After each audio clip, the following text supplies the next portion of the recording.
Therapy Chat Podcast, episode 121. This is the Therapy Chat Podcast with Laura Reagan, LCSW-C. The information shared in this podcast is not a substitute for seeking help from a licensed mental health professional. And now, here's your host, Laura Reagan, LCSW-C.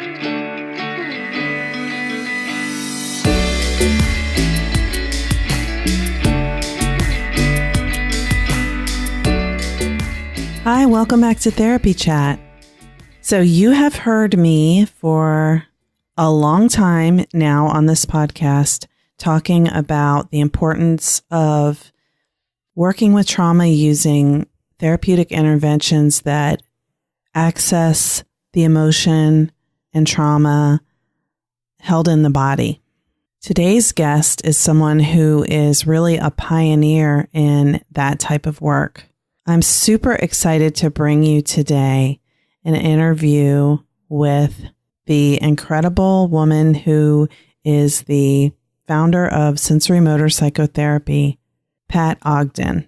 Dr. Pat Ogden is a pioneer in somatic psychology and both founder and education director of Sensorimotor Psychotherapy Institute, an internationally recognized school specializing in somatic cognitive approaches for the treatment of post-traumatic stress disorder and attachment disturbances. She is co-founder of the Hakomi Institute, a clinician, consultant, international lecturer and trainer, and first author of Trauma in the Body, a sensorimotor approach to psychotherapy. Her second book, Sensorimotor Psychotherapy, Interventions for Trauma and Attachment, is a practical guide to integrate sensorimotor psychotherapy into the treatment of trauma and attachment issues. Dr. Ogden is currently developing sensorimotor psychotherapy for children, adolescents, and families with colleagues. Very exciting work, and I am beyond thrilled that Pat Ogden agreed to be on Therapy Chat. So in our interview, you will hear her talk about how she got her start teaching yoga and dance in a psychiatric hospital in the 1970s. And she describes how movement activates the parasympathetic nervous system. She explains that Ron Kurtz, the first somatic therapist she met, became her best friend and most influential mentor. She talks about the teachers who have influenced her from dance to Rolfing and how she began to synthesize everything she had learned into what became sensorimotor psychotherapy. You're going to hear a fascinating discussion of how Pat learned about trauma and the influence of Pierre Genet, who first described a three-phase approach to trauma treatment. Pat and I discuss how sensorimotor psychotherapy is different from typical talk therapy and making a right brain to right brain connection. She explains how sensorimotor psychotherapy helps the therapist recognize what's happening in the therapist's body, as well as the information being shared by the client's body. And she explains how sensorimotor psychotherapy allows trauma held in the body to be processed. We also talked about our perspectives on the lifelong journey of personal growth and healing that every human is hopefully on. So without any more time being taken up by me talking, let's go ahead and listen to my interview with Dr. Pat Ogden. Hi, welcome back to Therapy Chat. My guest today is the author of the books Sensorimotor Psychotherapy and Trauma in the Body and the founder of Sensorimotor Psychotherapy.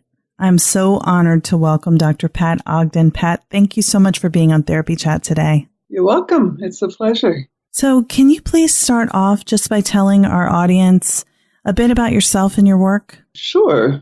Well, I started out working in the 1970s, the early 70s, as a psychiatric hospital, teaching yoga and dance. And it piqued my curiosity about how the body could be helpful in healing. So that was kind of a beginning for me. And what I noticed then was that the patients who did those classes seemed to get better faster. And now, in thinking about it, I think about how calming the yoga classes were. And as we know, that stimulates the dorsal vagal parasympathetic branch, which calms everything down. But without the fear that's stimulated with trauma, and the dance classes were very energizing. So it stimulated their sympathetic systems without the fear. So it really seems to relate in retrospect to the polyvagal theory. All I noticed then was that the patients seemed to get better. And then in the early 70s, I met Ron Kurtz, who was the first person that I met who directly incorporated the body into psychotherapy. And he became my best friend and my most influential mentor. We worked together until his death in 2011. So I came to Boulder, Colorado with Ron. I studied all kinds of movement therapies and body therapies, including Rolfing and postural integration, continuum movement, Rolfing movement, just among a few of the strong influences. And that helped me develop more awareness and insight as to how the body is involved in psychological health, in both healing trauma and attachment, and how the body is affected with both those injuries. So that's my early history. I mean, earlier than that, I was a dancer all my life. My mother put me in dance class at age 7, and that had actually a profound influence because you were taught about carriage and poise and how to live in your body in a more integrated manner. So I think that had a strong implicit effect on me. Should I go on? Sure. Yeah. I mean, how did you come to develop sensorimotor psychotherapy through all of those diverse experiences? My main interest was really how movement and posture and body sensation could be direct targets of intervention. And that was from even the 70s. I mean, I think that's part of why I was so interested in teaching yoga and dance in the psychiatric hospital. And although I had a lot of teachers, Ron Kurtz being the main one, but many others as well, Emily Conrad, Peter Milkier, Emmett Hutchins, who were my Rolfing teachers, much later in the 90s, Bessel van der Kolk, Alan Shore, Anno van der Hart, Steve Porges, later in this century, Philip Bromberg, Kathy Steele in the 1990s, Ruth Lanius. These were all people who are now on our advisory board who really contributed to my understanding and synthesizing what I had developed kind of in an alternative world, synthesizing that with more traditional standards of care. But it was my patients that taught me the most. In the 1970s, I was asked to be a referral therapist for Wardenburg Clinic, which is the clinic here at the University of Colorado. And I was referred the young women who were having difficulty with their sexuality in terms of experiencing sexual pleasure. And we didn't know anything about trauma, it seems, back in the 70s. Nobody was talking about trauma. So I was working with them in the same way that I worked with my other clients, working with strong emotions and childhood memories. And they started not getting better, and some got worse. And I was just baffled. And I felt terrible for my clients. And I remember thinking, I'm just going to try to help them stay in their bodies. So that was the beginning of my learning about trauma.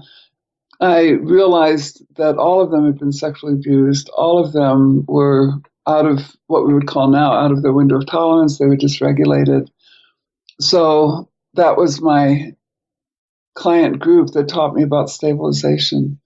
That stabilization was the first order of business with traumatized clients, and that some ability to regulate and stabilize arousal had to be in effect before processing traumatic memories. So that was a big learning for me. Much later, in the 1990s, I learned about Pierre Genet, who in 1898 devised phase-oriented treatment, of which the first phase is stabilization. But I didn't know anything about him in the 70s. He was way ahead of his time. Yeah, he was way ahead of his time. And I think that I learned mostly by doing, like the Rilke poem where he says, I know by going where I have to go. And I made a lot of mistakes, and but sincerely tried to help my clients and tried to adjust the training that I had, which was all informal, to my clients, because I basically learned through apprenticing with Ron and studying alternative approaches and a lot of movement and body therapy approaches until I did formal study in psychology and finished my PhD in 2003. To make it official. To make it official and to give me the credibility that I thought I needed to do what I wanted in the world in terms of really contributing to healing trauma and attachment wounds. Yes, it seems that it's still so novel, and to many people, they're really unaware of how healing trauma and even more so attachment is such a right brain process, and how, talking isn't it. Mm-hmm. Can you describe how sensorimotor psychotherapy is different from traditional therapy? From the beginning, what I learned from Ron would be what we call right brain to right brain connection or regulation. He didn't call it that, of course, back in the 70s. He talked about befriending the unconscious. And he taught me that that's the first order of business. You have got to befriend the client's unconscious, which now we think of as the right brain implicit self. So he had interventions that I think we've elaborated on in sensorimotor psychotherapy to work with that, like always collaborating with the client, naming what you see in a collaborative way rather than in any kind of authoritative way, and in our work paying very much attention to that body-to-body communication, the movement patterns not only of your client but of you, and how that dance goes. Like if you lean forward, does your client lean back? Does your client lean forward too?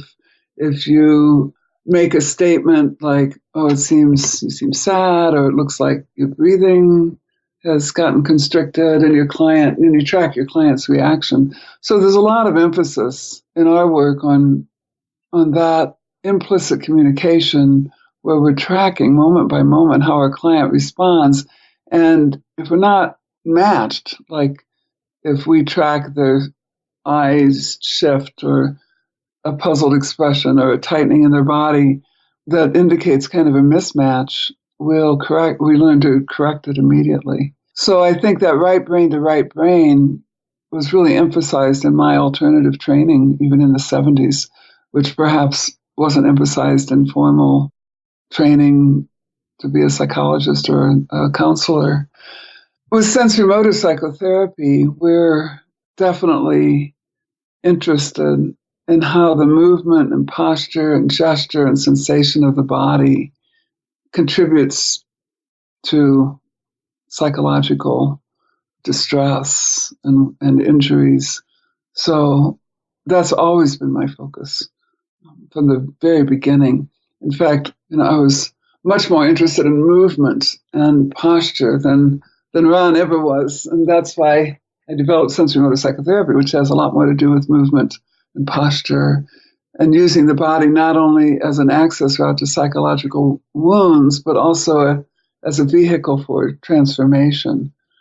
And this comes, I think, a lot from my dance training and my Rolfing training, because Rolfing, for the listener, it's a hands-on body work that works with the fascial layers of the body to loosen up the adherences, the adhesions, and also that the body can actually find its alignment and gravity. So posture improves, energy can flow more freely through the body.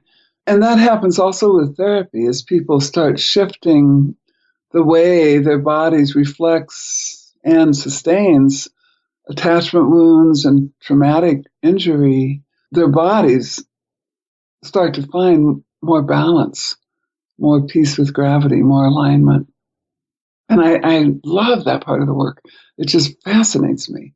And I feel like with standard training and to become a therapist, people aren't taught that. And it's a too bad, because I think most therapists are missing out on a very valuable way to help their clients. Yeah. And really important information that their clients are bringing and giving them through what their bodies are doing in the session, that the therapist, if they don't have that training, they're missing so much information. Mm-hmm. And so many opportunities to support healing. Yes, I had worked with people who have complex trauma for over 10 years before I did the level 1 sensorimotor training. And I was pretty good at noticing when someone was dissociating or when they were out of their window of tolerance, even though I didn't know what that was before the training, but the window of tolerance, that is. But when I attended level 1, I started noticing my clients' dissociation much sooner than I had noticed it before. Mm-hmm. Mm-hmm. And helping them be able to notice it and feel it when it was happening helped them be more in their bodies and get back into their window of tolerance using their bodies. So if you don't even see that it's happening, then you can't help them get back online. Right. And I think that most of those signs will show up through the body, through a shift in the physiology or a little shift in movement or expression. And in sensorimotor psychotherapy, we do attempt to track those physical phenomena that speak about the implicit self, and they speak before our left brain has found the words. So I think what you're describing is really about listening to those implicit phenomena through your ability to track physiology and posture, movement, gesture, expression, even color changes in the skin. Yes, very much so. And it's much slower and it's much more attuned. Mm-hmm. I think that attunement is to the implicit elements, what Ron would call the unconscious. And I think when you ask what's different from talk therapy, if you're dependent upon the words, you have to really wait until those words are available to the client to describe what's going on. And you can ask questions to try to stimulate that description. But the client can only describe what they're aware of. And the nature of implicit phenomena is that we're not able to describe it because we can't be aware of it. It's like what Chris Bruin calls situational memory. It's triggered by reminders of the past. It's not verbally accessible.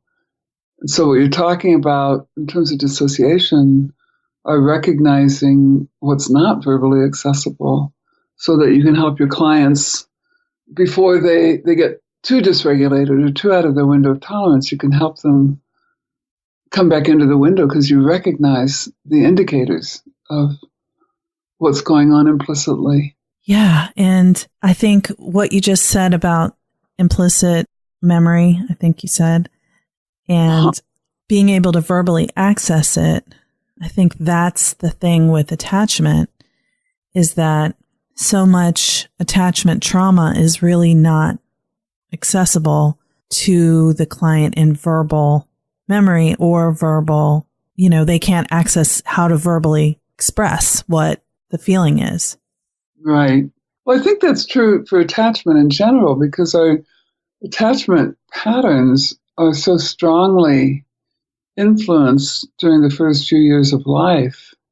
And that is the right brain implicit self, as Alan Shore says. And that implicit self is dominant for human behavior. So even if we're working with non-traumatic relational wounds, injuries that all of us have, because none of us had parents or caregivers that were perfect. So even if we're not traumatized, we have an attachment imprints that aren't necessarily accessible with words. And we can try to find the words, but even the infant researchers, they talk about, Beatrice Beebe says that the meaning that a baby makes is evident in their movement sequences.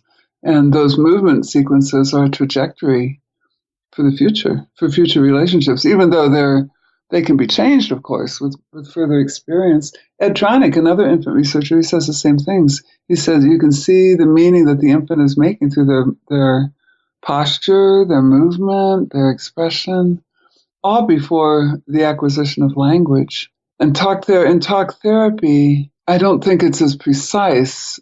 I don't think the verbal narrative is as precise as the somatic narrative, the narrative of the body. I think the narrative of the body speaks more clearly to those implicit phenomena than the verbal narrative. So can you talk about how sensorimotor, you talked about the fact that the body can be an entry point to accessing the emotion, but how does sensorimotor psychotherapy help people process trauma and emotion using the body? In terms of trauma, we recognize now, everybody's writing about this, that trauma first and foremost impacts the physiology and the body. So we will respond to a threat physiologically and somatically before we even feel the fear or think about it. Like if you're falling down the steps, you grab for the rail. The information doesn't even go to the cortex. It's instinctual to grab the railing, to try to save yourself from a fall. And it's those instinctive phenomena that contribute to the dysregulation and PTSD, because trauma will stimulate high arousal that's designed to fuel active defensive responses like fight, flight, and cry for help. And if those active responses aren't effective, our arousal will plummet to a hypoarousal or dorsal vagal state that is appropriate for a feigned death or shutdown state. And all animals have those defenses. And so there are two categories. One is the active ones, the fight, flight, and cry for help. And then there are two immobilizing ones. Those first three are mobilizing. They're active. If those don't work, the immobilizing ones emerge, like the shutdown that's powered by the dorsal vagal system. And also the freeze response, which is not very well understood in our field, because freeze is like a shock response where your body tenses, but all movement is arrested, but your sympathetic arousal is very high. So those are all instincts. Those are innate animal defenses that all mammals have that impact our bodies. There are certain actions that go with each of those animal defenses: fight, flight, cry for help, freeze, and shutdown. And our physiology becomes profoundly dysregulated, which is appropriate for if you're facing a threat to your life or your safety. But it's not appropriate for daily life. And the problem with trauma survivors is that hasn't been integrated. So their arousal gets really dysregulated, and they get triggered by reminders of the trauma into that state. They live in what Anno van der Hart calls trauma time. But living in trauma time is primarily a physiological and somatic state. Sure, there's fear and terror and rage associated with it, but that's not the root of it.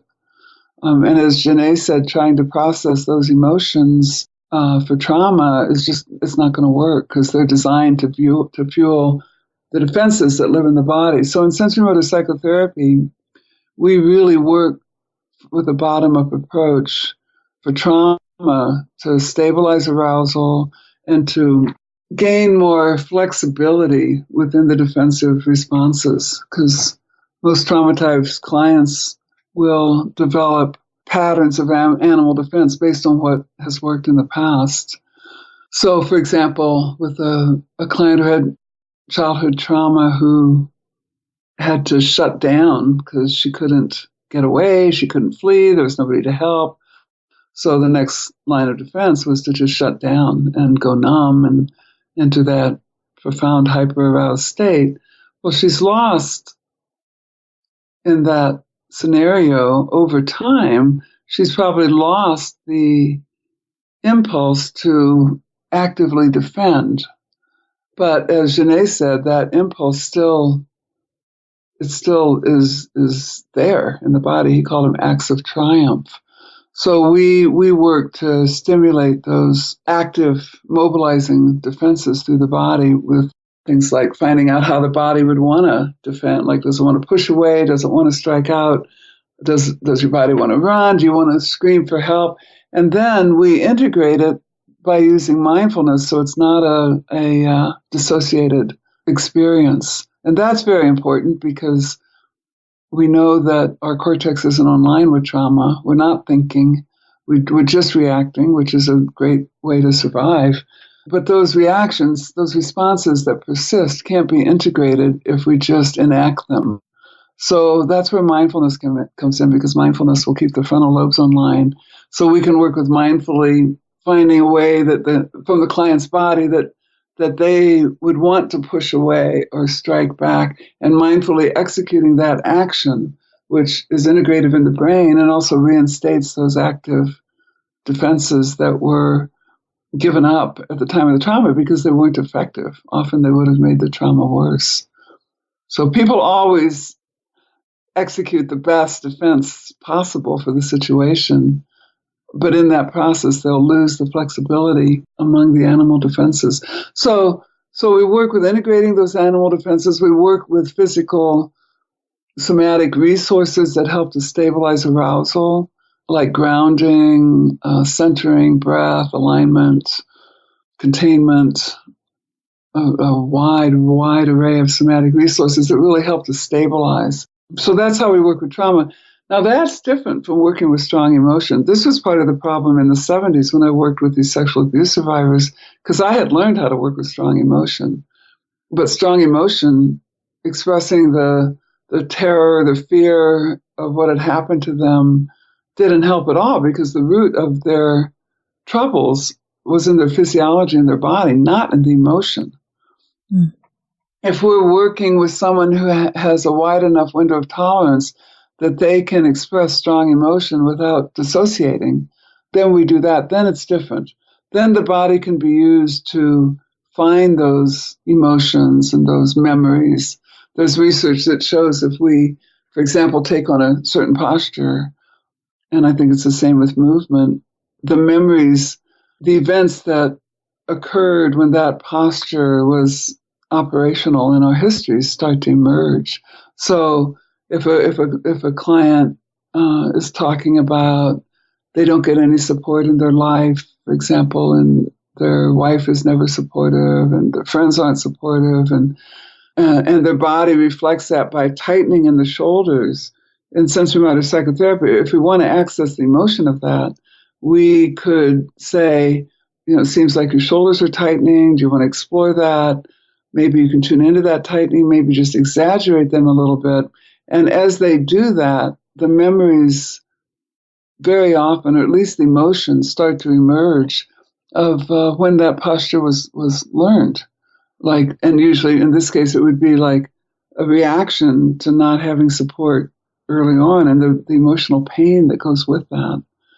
So we want to deepen into the wound in this case, so that the emotions can be felt and resolved and expressed within the context of an attachment-focused therapy and an attuned relationship. And it's interesting because both those scenarios require working at the edge of the window of tolerance. If you stay in the middle, you're not going to really get change. And if you go too far over the edge, whatever happens can't be integrated, which is what happened to my poor clients in the 70s before I started to realize what was going on. Does that make sense? Yeah. I want to understand I feel I know the answer to this, but I want to hear from you whether you think that trauma can actually be resolved. Trauma that's held in the body can be resolved through using sensorimotor psychotherapy. Well, first of all, I don't think any method is the answer for all clients. I think that every method has value. There's no one answer for anybody. Mm-hmm. I think that clients find sensorimotor psychotherapy very useful. People who are doing training are constantly writing and saying, change my practice, my clients are getting better. So yes, I think it can be useful. Absolutely. It's my work, so I believe in it strongly. But that's not to say that there aren't a lot of other variables like the therapist's resonance with this work, with the body. The therapist has to find a way to get the client to want to work somatically, or you can't do it. Right. You have to be able to psychoed or whatever. And that's a big challenge with trauma, especially because traumatized clients are usually terrified of their bodies because the body's been a battleground for them, And so there are a lot of factors. Of course, I believe sensorimotor psychotherapy is extremely effective. I wouldn't be doing it if I didn't. But I don't think it's the only effective method. Oh, yeah. There are other methods that are also extremely useful. I think a trauma therapist should try to get all the tools they can, and because it's not easy dealing with complex trauma. Oh, I agree. And I guess what I was wondering is I think I went into the training thinking that people's trauma can heal but not be resolved. And when I finished the training, I felt and I feel that, and there may be other ways to do this, that using sensorimotor psychotherapy, that the trauma can actually be moved out. Like the trauma that's held in the body can be processed and released to where it's not held in the body. Even though, people can have so many traumatic experiences, it's not like, every one is resolved when you just begin doing trauma therapy. But that's what I'm asking, is if you think it can be resolved or if trauma is something that just always will be there and can't be healed. Well, we're talking about the effects of trauma. Yes. We can never change what happened, but we're always working with the effects, the leftovers, the responses that are geared for a past situation, not to the present. And what I think is that, well, first we'd have to define resolution. I think that trauma can be resolved, quote unquote, to the point that people who've suffered trauma can lead an extremely rich, fulfilling, intimate life. Yes. I feel that in all the clients I've worked with, that has happened for the majority of my clients.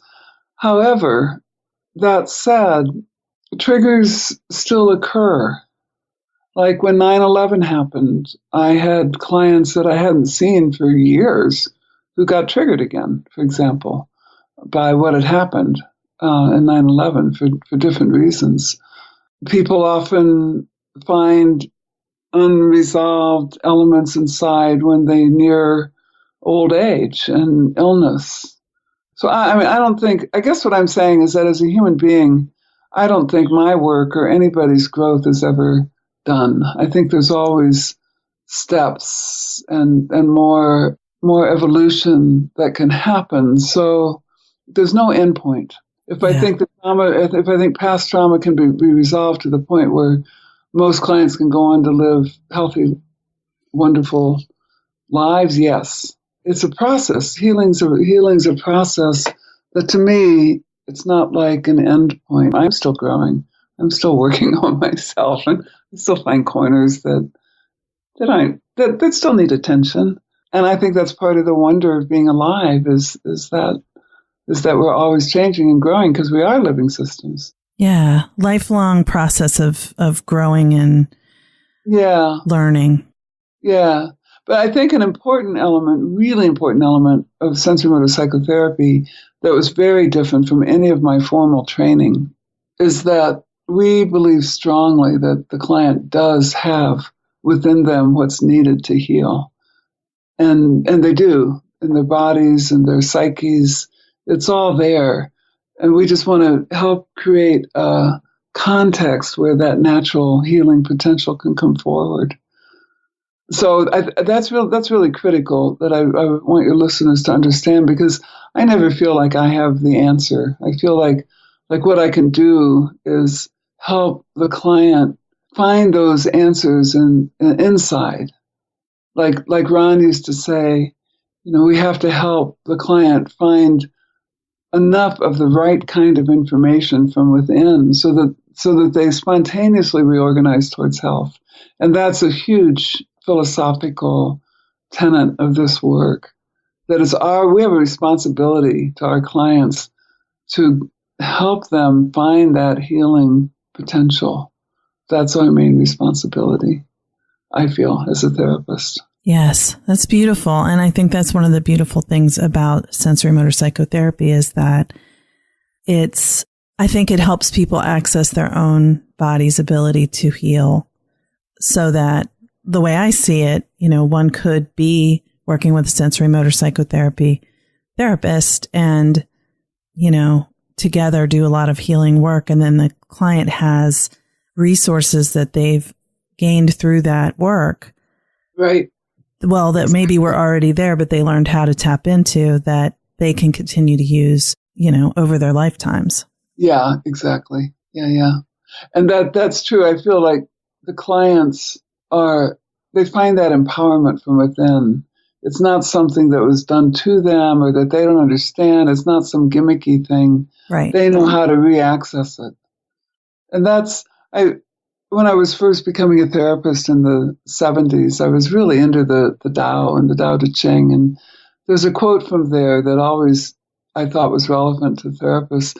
And it was, when the sage works, the people think they did it themselves because they're empowered. They feel the power within themselves to affect their own healing.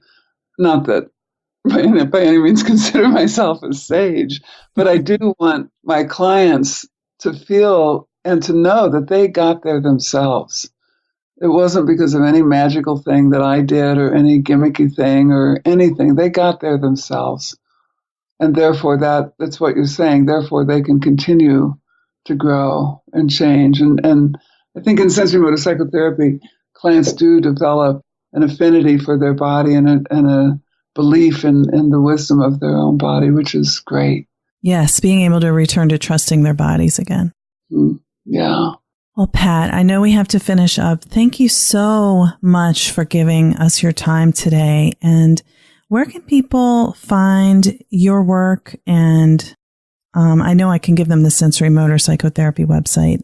Do you have a separate website? No, I don't. They can go to the website. They can, if they Google Sensorimotor Psychotherapy, they'll find the Institute and papers and lots of resources, I think. But the Institute is the best source of information, and it will list all the publications and the books and everything if you're interested in reading more. And it will also tell where our trainings are, because we teach all over the world. If people want to find a training or if they want to find a therapist. If some of your listeners think, well, maybe I'd want to do this kind of therapy, they can go to the referral page on our website. That's wonderful. Thank you for this great work that you're doing in the world. And thank you for being on Therapy Chat. Oh, you're welcome. Thanks for asking me. Thank you so much for listening to my interview with Pat Ogden. She's amazing. And I needed to listen to this one a couple times through to take it all in, because she has so much knowledge that just rolls off the tongue while I'm absorbing every word. I hope that you found this interview to be interesting. I would love to hear your questions and comments about this episode, which I may use in a future episode to discuss more in depth. I plan to begin Sensorimotor Psychotherapy Level 2 training in about 3 weeks, February 16th in DC, and I can't wait to dive into how this work is used with attachment, because in the first level, there were so many things I wanted to know that related to my current clients, but a lot of it was the more advanced Level 2 knowledge that I had to wait for now, so I can't wait. But it will be coming soon, and I'm sure you will be hearing from me with reporting back about how that's going, and I'm sure it's going to be amazing. If you are a trauma therapist and you love talking about this kind of stuff, you might want to join the Trauma Therapists Unite free Facebook group. there is a process to join that involves providing your licensing information to show that you are truly a licensed therapist and joining my email list just for that group. But if that's something that you're interested in, we would love to have you. Right now, we have about 350 people in the group, and it's growing rapidly, but hopefully it will stay manageable in size because there's a lot of interaction and we talk about trauma. We do not do clinical consultation in that group because that would be something that would be unethical to do on Facebook. But if clinical consultation is your need and maybe you don't have access to a really trauma-informed clinical consult group or supervisor in your area, that's another thing that you can get with me. I have the trauma therapist community online groups.